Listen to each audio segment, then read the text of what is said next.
A ansiedade, bem, é uma coisa que toca a quase toda a gente, não é? Hoje vamos mergulhar numa história animada que nos mostra uma lição de esperança muito, muito poderosa. É um caminho para encontrar a paz. Vamos a isso. Olhem, este é o Lucas, um miúdo como tantos outros. Só que, ultimamente, a cabeça dele não para. É um turbilhão de preocupações.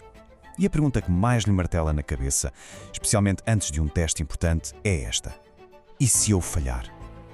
O medo de falhar parece que o paralisa. Esta imagem mostra exatamente a tempestade que vai na mente do Lucas. E não é só por causa do teste, sabem? É o medo de os pais se separarem, é a incerteza sobre o futuro, é aquela sensação de não pertencer a lado nenhum. É como se todos os grandes medos da adolescência tivessem decidido aparecer todos ao mesmo tempo. E claro, no meio disto tudo, o Lucas sente-se completamente sozinho. As preocupações parecem monstros gigantes e ele sente-se pequenino, completamente convencido de que tem de aguentar este peso todo sozinho. Só que ele não está sozinho. A amiga dele, a Sofia, percebe que ele não está bem. E ela não lhe dá só umas palmadinhas nas costas, não. Ela partilha algo muito mais forte. Uma fonte de esperança. Uma promessa que tem o poder de mudar tudo. A Sofia mostra ao Lucas este versículo. E isto é como uma âncora. A ideia de que, mesmo nas piores situações, alguma coisa de boa pode nascer. Atenção, isto não quer dizer que as coisas más não acontecem. Claro que acontecem. Mas o ponto é que elas não têm a última palavra. Para o Lucas, esta ideia é uau, é totalmente nova. E para o Lucas perceber mesmo a fundo o poder desta promessa, a cena transforma-se. De repente, aparece o apóstolo Paulo, numa versão animada, pronto para lhe explicar os 3 pilares desta esperança que não se abala.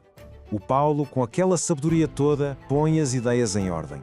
Primeiro, a certeza de que Deus consegue pegar nas nossas dificuldades e transformá-las em algo bom. Segundo, a convicção de que Deus não está contra nós, pelo contrário, está do nosso lado. E terceiro, a promessa final. Nada, mas mesmo nada, nos pode separar do amor dele. E isto leva-nos ao ponto principal tirado diretamente de Romanos 8:31.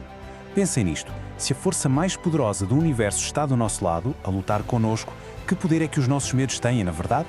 De repente, as batalhas de Lucas já não parecem ser só dele. E para isto não ficar só na teoria, a história muda para um exemplo da vida real, bem dramático. Vamos ver como esta promessa se manifesta no meio do caos absoluto, através da história real de uma sobrevivente de um terremoto. A cena passa-se num quarto de hotel, no quarto andar. À meia da noite, a narradora acorda com uma violência assustadora.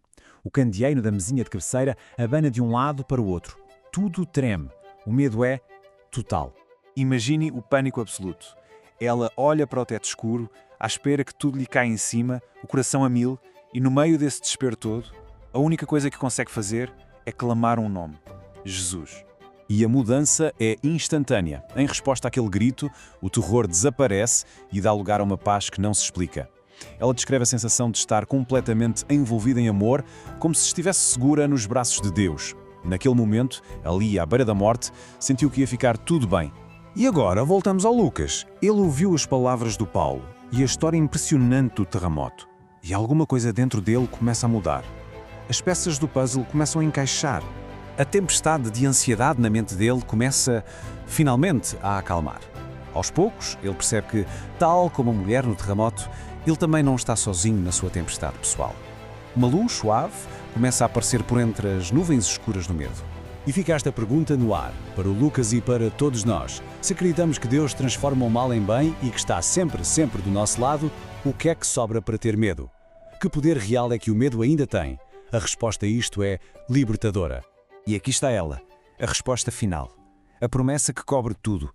Nem os nossos maiores medos, como a morte, nem as lutas do dia-a-dia, nem poderes que vemos ou não vemos, absolutamente nada em toda a criação consegue quebrar esta ligação com o amor de Deus. A mensagem final é mesmo esta. O amor de Deus é uma força constante. É a tal âncora que nos mantém seguros. E atenção, não é porque impede que as tempestades venham, mas sim porque nos impede de sermos arrastados por elas. E essa, no fundo, é a verdadeira cura para a ansiedade.